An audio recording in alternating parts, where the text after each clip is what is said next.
రాత్రి డిన్నర్ అయ్యాక కడుపు హెవీగా అనిపిస్తుందా? వెయిట్ లాస్ జర్నీలో టేస్టీగా ఏం తినాలో అర్థం కావట్లేదా? అయితే ఈ కీరా రైతాని ఒక్కసారి ట్రై చేయండి.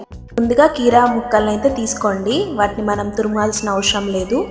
ఒక బౌల్ గడ్డ పెరుగుని కూడా తీసుకోండి. ఇప్పుడు ఒక గిన్నెలో కీరా పీసెస్ని, గడ్డ పెరుగుని, కొంచెం రోస్టెడ్ జీరా పౌడర్ని, ఉప్పు, మీరు కావాలంటే పెప్పర్ కూడా యాడ్ చేసుకోవచ్చు, అండ్ కొత్తిమీరను వేసి బాగా మిక్స్ చేయండి.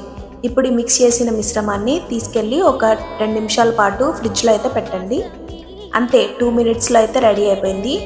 క్రంచీ కీరా పీసెస్ వల్ల టేస్ట్ ఇంకా సూపర్గా ఉంటుంది. సో కీరాలో వాటర్ అండ్ ఫైబర్ ఎక్కువగా ఉంటాయి. కర్డ్లో ప్రోటీన్ అండ్ ప్రోబయోటిక్స్ ఉంటాయి. అందుకే ఇది నైట్ టైంకి లైట్ మీల్ గాను, డిన్నర్ సైడ్ డిష్ గాను చాలా రిఫ్రెషింగ్గా ఉంటుంది.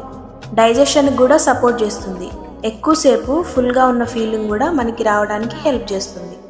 సో ఈరోజు night chips, biscuits, oil snacks బదులు ఈ కీరాని అయితే ఒక్కసారి ట్రై చేయండి. ఈ సూపర్ రెసిపీని అయితే మా కుబ్బి అన్న సజెస్ట్ చేశాడు. థ్యాంక్ యూ సో మచ్ అన్న, అదిరిపోయే సజెషన్ ఇచ్చావు. మీరు కూడా ట్రై చేసి ఎలా ఉందో కామెంట్లో అయితే చెప్పండి. ఇంకా ఇలాంటి ఈజీ, టేస్టీ, హెల్తీ రెసిపీస్ కావాలంటే మన ఫ్యామిలీలో జాయిన్ అయిపో, ఫాలో అయితే కొట్టేయండి.